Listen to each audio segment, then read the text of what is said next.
Talking Truth to Power. I'm Terhune Green, my co-host Brendan Trainor and Leland Faegre are joining me here in the beautiful American Attic Media Studio in Reno, chilly, frosty Reno this morning. Yes. How are you guys doing today? Oh, good. You know, all the puddles were frozen. Yes. Coming to you from the blue state in the blue county. Yes, we had a blue wave here in Nevada. Yes, we did. It was a tsunami, but not so much in the rest of the country, which was basically pretty standard and even a little bit better than a lot of people hoped for Republicans.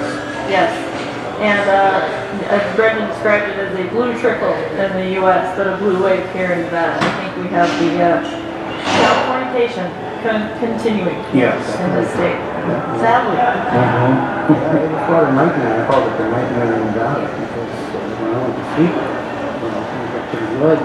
Considered. And when I woke up, not so much. Yeah, and so yes, we now have a Democratic governor, 2 Democrat senators, and we have a Democratic-controlled both state houses as well. And I believe we only have 1 Republican in the executive offices, Barbara Sagasti, who retained her seat, which I was glad to see. I think she's done a pretty decent job.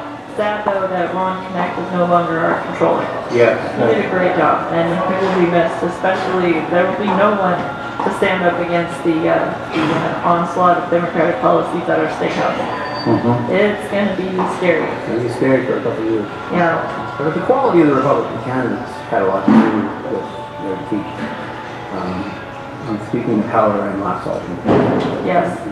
Well, and both of those races were pretty close, which I think was reflected by in the ads that were just ongoing, hard, and they were getting nastier and nastier as the time got closer. And Washoe actually, in I believe the governor's race, Washoe was bluer than Clark, percentage-wise. No, I think Clark was bluer percentage-wise. I think Washoe was blue, but I don't think it was. I think it was about 5,000 votes. I'm not, I think maybe I'm wrong. That's the numbers I saw. Maybe I saw it earlier tonight. But yeah, it's just so. Disheartening? Yeah, it is disheartening. I think it is. Every other county went to like 75 to 25 for the Republican, and including Dennis Hoff. So, yes. So Dennis Hoff passed away before the election, but he did win. So I believe the county commission there at 9 is going to be appointed. And they're probably going to put in the Reno that he was primary against. Yeah, I think that's the way it's going to be. Yeah. Yeah. So any other thoughts on that? Why do you think that's what is at play here? Why did the Republicans do poorly and the Democrats do so well? Well, you can't ignore the fact that probably because of Trump's position on immigration, that the unions were able to get the Hispanic vote out, which they normally don't get out in midterms, and they did in Las Vegas. I think that's it. There was a pretty high, definitely a high turnout, and I really believe the Democrats have a very efficient machine here in the state. It's the Harry Reid effect still there. I think he installed that machine, and it's still working pretty well. Yeah, even here in Washoe, they had a great ground game, from what I understand. Yes. And Laxalt definitely did ally himself with the anti-immigration pretty strongly. And they also went after him hardcore on the so-called women's issues, abortion, stuff like that. So I don't know how much that played into it. Right. Well, there weren't too many Beckys in Nevada. You know, a Becky is a white woman that votes for a Republican. Yeah. And there's a special place in hell for people like that. There are. Especially if you talk to the liberal media. Yes. I saw a headline, why do white women continue to vote Republican against their own interests? Like, yes. Oh my goodness. Depends on your definitions. Danny Tarkanian lost again. Do you think he's going to stop? Danny Tarkanian, I believe he has lost a number of general elections. He's won a few primaries, so he's actually gotten past the primary into the general, because he does have some high-powered backers with some money. But, he lost again. I saw a clip of his wife, Amy, giving a very angry speech and, saying that Danny got slandered and she wants Donald Trump to do something about it. because they were very loyal to Donald Trump. Oh, they were. They were very much of. And, you know, at that press conference, I see Donald Trump didn't mention all the fact that Tarkanian and Heller both gave him love, and they both love us. He didn't, huh? No. Come on. Yeah, but I would just say, you know what, they forced another candidate, a sitting, I believe she was in the Senate, Victoria Seaman. They forced her out of that race, and because he wanted to run for that seat, and she was the representative from that area, and she was well known there, and so she stepped down and let him run, and he lost. So you know what, I'm sorry, Amy, when you do stuff like that, people are going to be angry at you. If you're going to put yourself out there on the line and do that, you better win. Yeah. And I don't know, I think it might be time for them to maybe take a step back a little bit. Yeah, unless we have a ticket with Tarkanian and our other friend, the woman we talked about earlier. Oh, Sharon Angle. Yeah, we'll have a Tarkanian angle too. Oh dear. Yeah, well, There you go. Oh yeah, that sounds like a win. Well, and I wonder, I was interested too by the percentage or the number of votes that Ryan Dundee got, because that would have, I believe, at Blackstone had gotten a little more of the independent vote. That could have shifted things. You never know. I think he only got one. I believe he only got 1%. You got like 9,000 votes, I thought. Okay, yeah. We can look at, like I said, I was checking numbers, and it's hard to find the numbers. I was trying to find those this morning. But in any case, so here we sit, and now in East California, as I was hearing the state being called, and people are talking about moving. I saw it all over Facebook. Well, I mentioned it when you came in. Yeah, let's start talking about what? I don't know, Montana, Alaska. Idaho, yeah. I just see where 60 mile an hour winds have just blown that fire in California across the line. Oh, wow. Yeah. Late in the season, but That is very late in the season. We've got a fire going there in California, and then that shooting that occurred was not very far away there in the Thousand Oaks. Okay, quickly, Jen, you're asking about Ryan Dundee. Yes. At 1.43%, 13,864 votes. All right. All right. Thank you, Craig. It wouldn't have really got Not much lines all difference. no. He still would have lost by 29,000 votes. So no budget impact. All right. This is Talking Truth to Power. I think we're coming up on a break, and we will continue. Are we coming up on a break, Craig? Yes, we are. All right. This is Talking Truth to Power. We'll be back right after this. Hey everyone, Dave Escher here introducing you to our new store in the Back Marketplace. Join me Saturdays, 10 to noon, here on America Matters. To join the conversation, call 844-790-TALK. That's 844-790-8255. Now, back to the show. Hello and welcome back to Nevada Talking Truth to Power, which is Nevada and Reno Freedom Talk Radio. I'm your host, Brendan Trainor, an award-winning writer, and we have our co-host, Jennifer Green, and also we have our special guest, Leland Faegre, here today. Did I get that right? you sure did. All right. And we're on the air every Friday from 9 to 10 a.m. We're on 1180 a.m. America Matters Media, and we stream live to all 4 billion people on the internet at www.americamatters.us. And so we touched upon the election here in Nevada. I would like to say that I am happy that some of the more freedom-loving people were re-elected, such as Thomas Massey and Justin Amash. And, Trump was forced out Mark Sanford from his Charleston seat, which has been red forever, and that turned blue. And Steve Rath, I believe his first name is Steve, the Tea Party candidate that took Eric Cantor and made national news, he was also ousted. And he is Trumpish, at least on immigration, although he's freedom-oriented on a lot of other things. So he went too, so not everybody that gave the Donald love survived. Well, I'm just seeing here that as of now, this is on drugs, the Democrats are on track to win the most House seats since Watergate. Oh, really? Well, and I think that some of this is a reflection of, I feel like when President Trump got elected, the Democrats have been just boggled of why did he get elected? How come people love Donald Trump? And I think to some degree the Democrats never recognized this. They ran a really, really horrible candidate in Hillary Clinton. Yeah. And yes, like one of the worst people you could possibly run. And I feel like that a lot of the Donald Trump vote was actually anti-Hillary Clinton vote. So to say that it was all Donald Trump love, I don't think so. I think there was a lot of Hillary Clinton hatred, actually. And I think that this kind of reflects that, because I don't feel like the Republicans were as powerful as everyone thought they were. Yeah, and it's amazing that they took the Midwest. They lost the Midwest governorships back to the Democrats for the most part. That is amazing. Yes, and it's Donald Trump does have a message, a real message, if we could stick to it. But unfortunately, the tax cuts are great. There's a lot of good things going on with deregulation and also streamlining the government. There's behind the scenes, people don't see that. Right. Unfortunately. There's a lot of things that don't get the media coverage that obviously, that's favorable to him. He has a broad agenda. He has a grand vision, and the mass media doesn't give him credit for that. And they'll even criticize him for not talking about things which he does in fact talk about.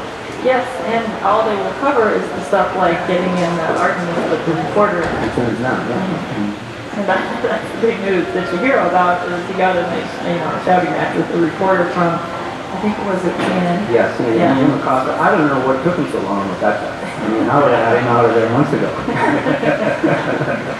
And there's a whole bunch more I got, on my radar for, what's the term for taking the trust of interest? Redacted. Well, and there's ways I think there's ways to do that way that, can handle things a little bit better and not make such a mess for himself. I think it can be done. And he didn't have to blame it on battery on that one, on the intern either. I mean, that was pretty weak, but I mean, they could have just done it because he's an obstructionist and obnoxious. I think, this may find, others might find this criticism is going to be inaccurate, but I think it has been way too nice to this. and by reflecting his decision on the contact that was made between Lincoln and Acosta, I think done him right. I don't think he pointed that out necessarily, but as they went in close up, you could see the resistance, you could see the conflict with their hands and their arms together. And he was criticized this morning for, as he left for his trip to Paris, for how sort of distorting the image or changing it in some way, morphing it in some way. The reality was that it was just a close-up. It wasn't a remake. Yeah. And the thing is, Donald would have a better grasp on being able to fight the fake news if he didn't generate so many inaccuracies in virtually everything he says. I mean, you can say that he's the P.T. Barnum of politics, and it's all hyperbole, that he's a salesman and you sell the sizzle, not the steak, literally in his case. But the thing is, if he could tone it down and try to be a little bit more accurate in what he's saying, I mean, sure, in a broad brush sense, he's right. I mean, he can point out, his instincts are good, and he can point out things that are happening. But when he goes way overboard and it's all about him, it's again, if you gave me love, you did well, and if you didn't give me love, you didn't do well, which is not really true in a lot of cases. Yeah, and but if he wasn't that way, he wouldn't be double. Yeah, that's right. Nearly as much fun, I think. Yeah. Well, and I think the media, I think that to some degree they enjoy his stuff, because they love tearing him down. They love it. And they generate all the headlines. They just can't stop talking about him. And I had a very liberal friend who really, really did not like Donald Trump. She had this idea that by the media going after him, they were going to, make him stop and make him change. And I told her, oh no, he loves it. He eats it up. Oh yeah. The only thing that the media could do that would upset him would be to ignore him. As long as he's generating headlines, he is a happy guy. What he did to Pocahontas was just classic, because he gets under their skin so much that they go out and do stupid things that, Yes. that they turn on themselves. They overplay their Yes. hand one after another. And I That think was funny. this Florida recount would be another one of those. What happened with the Georgia governor's race? I didn't hear. I think it's still in the Republican hands. She's not conceded. Okay. Yeah. The Democrat is refusing to concede. Waiting on it. I think they're waiting on the absentee ballots and all that kind of stuff. Well, That's what she was saying. And I think they're waiting in line on what happens in Florida when it's on as well. Interesting stuff. And, all right, so I think we covered the election pretty thoroughly. Any other thoughts on that? Well, as far as Florida goes, I would like to see Rick Scott for jail, but I would not be in the least bit unhappy to see DeSantis go down, because he is just such a total stooge for Israel. I mean, what does Israel have to do with Florida? Agreed. Right, and that's a very good Well, question. there's a whole bunch of Israelis there. There's a whole bunch of... Well, yeah, this God's waiting room and Compositionally, Florida's full of well, South Florida is, but there's also Central Florida, which is Puerto Rican, and West Florida is Cuban, and then there's all the rednecks in the Panhandle. So, Well, I think something's got to be done about Broward County. And Scott, to Scott's discredit, he was governor and could have cleaned up that mess. He didn't. And so it's coming back to haunt him. There you go. Yeah. I wanted to touch on the growing consensus to legalize marijuana across the Yes. country. Someone was I was reading an article that as much as we have division on some issues, that seems to be a growing consensus. yes. Michigan became the 10th state to legalize recreational, and if you count Washington, D.C., there's actually 11 areas where it is legal. Did you get that right, Craig? Recreational. I'm not sure if area is technically correct. Jurisdictions. Jurisdiction. Okay. Got it. Okay. And other states are also legalizing medicinal use. Even Utah, that's just Florida. Utah, where And Nebraska. it's hard to get alcohol and Yes, drink and- coffee in public. Yeah, so, and apparently a lot of the pro-pot candidates did well also, so. Yes, Well, including Jackie Rosen, who got Normal's endorsement. That's right. Wouldn't it be nice just to be able to move on from that subject and talk about some more important things? I hope that's the net effect of all of this. Well, and I think it to some degree, I mean, it is go back to some libertarian. I would like to see more people just letting other people live their lives the way they see best, and you see fit. And if it's a victimless crime, it doesn't need to be a crime, and nobody needs to go to jail for it. And let's see what happens when the new president of Mexico is sworn in, because he is said he's going to do some radical things about the drug war. So we'll see if he can follow through on that. Yeah, we'll see. That's Well, this is the effect of William Randolph Hearst. Coming up on what, maybe almost 90 years since his legacy and his role in setting this disparagement of people's individual liberty being affected by one man or one monopolistic interest, which was that he had to print his newspapers on wood pulp rather than cannabis. interesting. Yeah. So, any other thoughts on the election? Well, again, going back to the opioid crisis, which they just passed another bipartisan bill, which will likely do more harm than good. We've had 100-year prohibition on opioids, and that, sure, heroin was the primary one, but the other reason why we have other synthetic opioids is mainly because of the prohibition on heroin. And then all of us, and then all the Republicans say is, we have a crisis, we can't let the drugs come across the border because this is a crisis, 70,000 people are dying, and they just never think, or they never publicly say, that after 100 years you think you wouldn't have a crisis if prohibition actually works. Right, if it works. Yes. And it's definitely not working, and we have a lot of people in a lot of pain. People suffering from chronic pain who cannot get the medication that they need. We're turning into it's like medieval almost. From my perspective, I had a prosthetic limb a few years ago, and I was on the opioid. And when I went off of it, I did feel fine. I was never addicted to it. It did have an effect on me. It does have an effect, absolutely. All right, this is Talking Truth and Power, and we will be be back, right, Faegre? I was gonna try. We're talking to Victor from Precision Guidance. Victor, we have talked before about the fact that you started 27 years in Parkland Mall, a little key. It's American Matters Media on radio, KCKQ, local broadcast station, radio since 1967. Are you shy and don't want to talk on the air? Text us your questions or comments to 775-237-2266. All right, and welcome back to Talking Truth to Power. We have been discussing all things news related, and as we were going off the air, there was something that Brendan was going to try to do. What were you going to do, Brendan? Oh my gosh. Party words from Jeff. Oh yeah, party words from Jeff Sessions. If you're in pain, just take a Tylenol. Tough it out. That's what he's quoted as saying. Oh man, there you go. And that, like I said, it's getting barbaric. It's medieval. Yep, it's too bad for you. That's where we are at. And one of his last acts before he left was to limit the ability of the Justice Department to honor consent decrees, to reform corrupt police departments, because, you know, the police are always noble and heroic and they never do anything wrong. And What's your take on the whole Jeff Sessions thing? Why did Trump get rid of him at this point? What's going on there? Oh, he was too conventional. Just play with the powers that be within the Justice Department, and that was unacceptable. And I can't believe that that's what he ended up doing once he got there. I mean, he must have known what he was expected to do.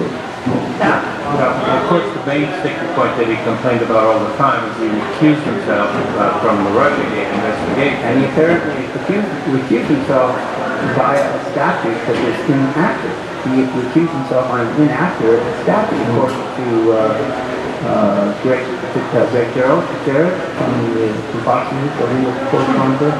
So he didn't even recuse himself on an appropriate statute. That was an abomination. You know, and he foot dragged on the subpoenas that Congress was sending and everything. You know, totally became protective of the institution he was in, rather than Right. Yeah, and now the whole Democrats are freaking out that the ongoing Russian investigation that has been ongoing for how long now, still hasn't found anything, pretty much, might actually be shut down, might actually stop wasting taxpayers' money. How long are they going to keep looking? Do you think Adam Schiff will stop if Mueller says there was no collusion? No, he's getting excited about it. He said he can't wait to start looking into things. It's just, I think it's ridiculous. It is, and it's again because it's taxpayer money. And they keep looking. I mean, if they had found something, I guarantee you we would have heard about it a long time ago. I mean, they've been looking for quite some time now. They need to let that one go. There's nothing there. It was just, Hillary Clinton lost because she was a horrible candidate. They need to accept that reality. Probably because of Russia. but because it blew up in the face, because she expected to win, she didn't. That's why we went down this road. Well, they expected her to win. I don't know. The whole bunch of people, Brain did. starting at the executive branch, had to be protected once Trump won, because that wasn't supposed to happen. Yeah. Anyway, so we finish off that thought. Before we move on, I wanted to give a shout out to our sponsor, Reno Computer Services. It's a locally owned and operated business, and they can take care of anything you need done for your computer. All kinds of great IT services. You can find them online at renocomputerservices.com. You can also give them a call at 775-737-4400. Again, that's Reno Computer Services. And you can find them online at renocomputerservices.com. I wish I lived closer, I could take advantage of that store. Well, like I said, you can definitely get them online, but they are right down the street at 500 Ryland, Suite 200. Excellent people. They've helped me out. I might reach these people. Yeah, definitely. So let's move on in the news. There was sadly another shooting, and not very far from here, right in Thousand Oaks. And at a country western bar. I think it's starting to get dangerous to go to anywhere to enjoy country western music. There seems to be a pattern. Yeah. And like I said, I find that scary. A lot of we have a lot of people here who are country western fans. We've got bars. We got one of the big country Western festival that takes place in Yerington, Night in the Country, once a year in the summertime. I performed a lot of country western in my life. And it's, I mean, I'm starting to wonder why we're seeing that. They're saying perhaps the shooter in this case suffered from PTSD. Yeah. What's that? PTSD is not a mental disease, it's a product of cognitive dissonance. When you're told to follow orders that are supposed to be good orders, and then it turns out that you're seeing the results are really terrible. That's the main cause of combat PTSD. And it's not as though he didn't give himself away. Apparently his mother knew of his unusual behavior. Yeah. And did nothing about it, didn't call attention to it or address it properly. So these people, there's an awful lot of blame to go around in these situations. There always is, and it's a tough call. I mean, I have family and friends who are veterans, and unfortunately, the way the system is now, if you call attention to an issue, that person can end up losing a lot of their rights and freedoms, and people are scared to go get help. That's a great way to lose your Second Amendment rights right there. Yeah. And get locked up and put on drugs and who knows what, and it's a scary situation, and how do you deal with it? Yeah, the characteristics of fear in our culture are really obvious for everyone to see. Yeah. And it's a tough call, and how families can best deal with that and help people who need help. And it's definitely a need for that, for help for that community. But how to go about that, I think, would be very challenging for people in that situation. Yeah, and the role of government too. Exactly. That I think It's is an enormous Yep. Yep. So yeah, sadly, another shooting, and there was a guy who got killed who actually survived the Las Vegas shooting, and he was at this bar and got killed. And there were a number of off-duty policemen here. In, So off-duty policemen can't carry? I thought they could. We had this yesterday. They were from multiple different jurisdictions, and each jurisdiction has its own laws about whether somebody can carry in their jurisdiction. Gotta love California. No, that's US-wide. Some counties don't allow officers to carry off-duty either. Well, that has to be addressed.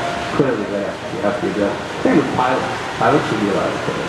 Well, what about, you have all these instances of military bases where they're not allowed to have their firearms? I know. It's very striking. More guns, less crime. Striking, you can go overseas and shoot everybody, but when you're here, no, I don't know.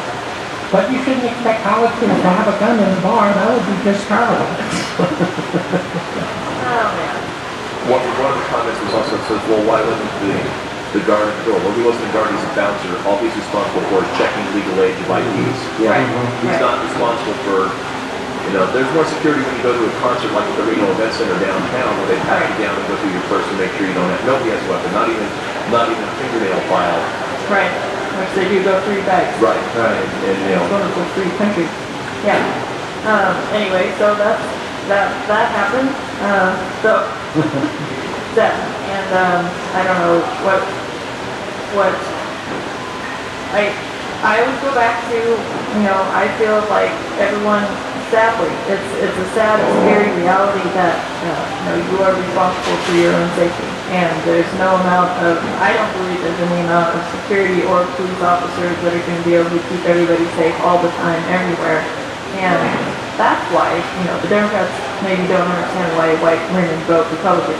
This is why. It's definitely one of the reasons. That's a big reason for me, because I feel like, being armed and able to defend yourself is a huge equalizer between men and women who are being victims of crimes. If you can arm yourself and take care of yourself and protect yourself, I believe that's empowering to women, and that is why the Second Amendment is a big issue for me, and why I do vote on that. Because I feel like that's protecting men's rights. I don't know the details, but I've read that at about the same time as the massacre in KTHO, a man shot an intruder that was, in I believe it was a neighbor's home that was attacking a woman there. And you don't, you very rarely see about that. But, right. You don't hear those stories. No. Times, because, how many times guns save lives? which is way, way more than are lost even to the horrible instances like these. Absolutely. Every day there's examples of that don't get covered. Right. And even, it doesn't even have to you don't even have to shoot the person. I mean, a lot of times you just have to say, I have a gun, or maybe touch it, or brandish it a little bit, and that scares the bad guy away. Right, they're going to go find some easier prey somewhere else. Well, the guns, all of the guns and guns, whether it's this mall here, or wherever you prefer to go, wherever to socialize professionally or for fun, these are potential places where you can find these kinds of influences because they feel safe in these places. Nobody cares anymore. Right.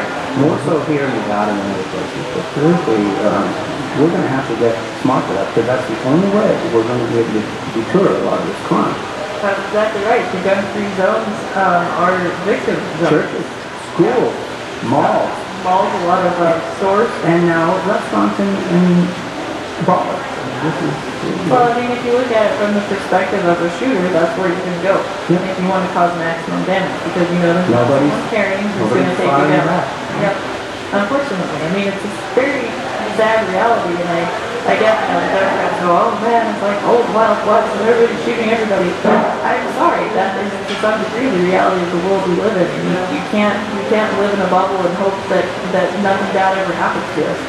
Exactly. That's not reality. Yeah, like you said, Jennifer, everybody's responsible for their own protection. In the end. Ultimately. Right, that's what it comes down to. And all the police really can do is come along and investigate and try to figure out why the guy did what he did and pick up the body. Yes, exactly. And the response time in that 1,000 notes was what, 6 minutes? I'm not here to report that. I think so. So, I mean, happened an awful lot of time for bullets to fly before someone showed up. Absolutely. I mean, even in areas with good response times, I mean, a lot can happen in a few minutes. It's scary. All right, this is Talking Truth to Power. We will be back right after the break. We're talking to Victor from Precision. Get in and get real. Barbecue, Reno. Yes, it's American Matters Media on KTHO, a Loaded broadcast station. The Power Radio since 1967. Want to expand your advertising dollar? Sponsor this or any America Matters program by calling 775-827-8900, extension 2. And welcome back to Talking Truth and Power. My name is Brendan Trainor. I'm a co-host with Jennifer Green and Leland Faegre today. And we were going to start to look overseas. President Trump will be in Paris this weekend, the City of Love. And the big question was whether he would meet on the side in a meaningful way with Vladimir Putin, who will also be there. What they're doing is celebrating the 100th anniversary of the end of World War I, which was, of course, the war to end all wars. So sad. The war to make the world safe for democracy. And a forum for internationalism. Yeah. Absolutely. And you know what? After 100 years, we're pretty much back to where we were at the beginning of World War I. We have great power politics emerging, and apart from the efforts of collectivization and collective security that was the League of Nations dream, and then the United Nations, and those organizations are becoming less and less meaningful, and the individual nation states are emerging again, and hopefully it won't end to the same, situation that we can get rid of these entangling alliances, and if Austria attacks Serbia again, Russia won't come into Serbia's defense, and if Russia should ever, and I don't think they ever would, attack Estonia, that we won't rush to Estonia's defense. Well, the end of the Second World War sort of was the pretext for the United Nations. It's clear, and of course, the era of Trump has gone in such an extraordinarily vicious direction on that subject, and I think it does have an internationalism as we've known it anyway. The question is how long will it last? How once his becomes, and I hope it does serve two things, and then where does it go? Because he's committed to the end of internationalism as we know it, and even described in his library recently as nationalism. So that's a beautiful thing. I mean, everyone should get excited about that. It is, and I think it's, I don't have the French translation for it, but the more things change, the more they stay the same. Exactly. I can't think of the French either, but I agree. It sounds better in French. Yeah. So it's an interesting point, like you said, as they are looking back on, that's amazing, the 100 years since World War I ended. Go ahead, that was such a tragic war. I was reading an article this morning about how many people actually died right before the armistice. So the armistice, I believe, went in effect on November 11th at 11 a.m. And how many, there were over 10,000 deaths in that final day. Wow. Well, I understand the same issue at the end of the Second World War. It was the atomic bomb that most of the, that they were civilian losses, but Yes. That's how that one ended. But it was the fact that the League of Nations failed at the end of the First World War that created the need for a Second World War, and we got one, and this time we were able to sell the concept of internationalism embodied and codified in the United Nations. Yeah, it's interesting, yeah. And the World War I, the ending of World War I marked the fall of the Austro-Hungarian Empire, which by and large, although they make mistakes, was one of the more benevolent monarchies under Franz Joseph. And of course, the collapse of the Ottoman Empire and the rise of Bolshevism in Russia. All as the result of World War I. Yes, all that was going on, and I feel like the treatment of Germany after World War I was definitely gave an opening That was a to major contribution to the Second World War. Second World War. Yeah, actions have consequences. And I think that was deliberate. Yeah. And we took the side of the West, it's not we, America so much as France and Germany and England took the side of the Arabs.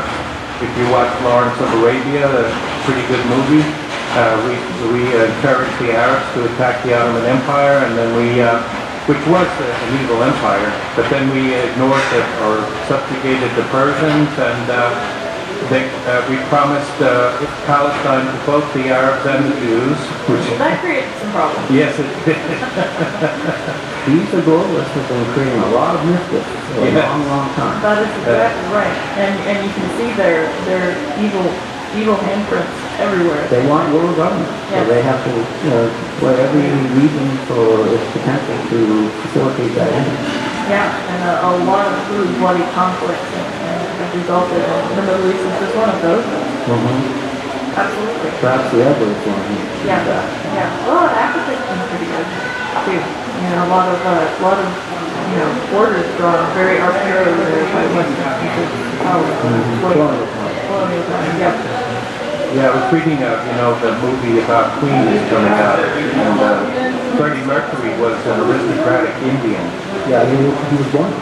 Yeah, and he lived in Zanzibar as a lot of Indians from East Africa, but his family left because of the whites following the end of colonialism, which nobody wants to talk about. But that's one reason why he never, he didn't get political, and Queen is supposed to be a pun or a play on words to the fact that he was bisexual, but it also had a lot to do with his loving the English monarchy and colonialism. I did not know. They left their language. They left their language. All right. Well, and Brendan, what else did we talk about? What else is going on overseas we need to discuss? Well, the sanctions on Russia are actually helping Russia. First of all, they divested a lot from